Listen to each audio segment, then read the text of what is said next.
আমাদের গাড়িতে তেল ছিল, গাড়িগুলো দাঁড়িয়ে রেখে এরা বোতলে বোতলে দেয়, যারা বোতলে নেয় এরা আবার বাইরে নিয়ে বাড়তি দেবে বিক্রি করে।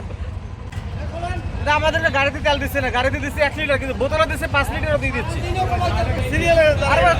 আপনার বলে আপনার সিরিয়ালে দাঁড়ান, সিরিয়ালে দেবেন।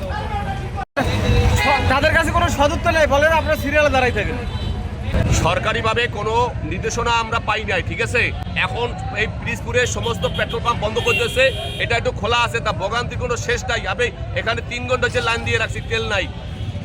যখন দেশের যে পরিস্থিতি আসে সরকার থেকে আসবে, কিন্তু তার আগেই তারা ই করে এরকম মানে দুর্ভোগ দেখাচ্ছে।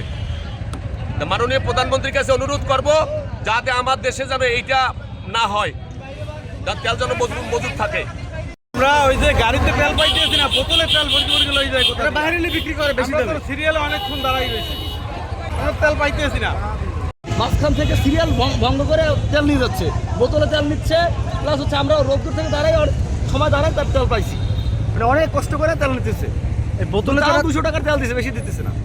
কোনো দুর্ভোগ নাই, এই সিন্ডিকেট একমাত্র করতেছে পাম্পওয়ালারা, কারণ তেলের দাম বাড়াবে, ওরা আলুয়াটা ব্যবসা করবে, এর কারণে এর জায়গায় আর কোনো সিন্ডিকেট নাই, ওরা নিজেরা সিন্ডিকেটটা করতে আছে।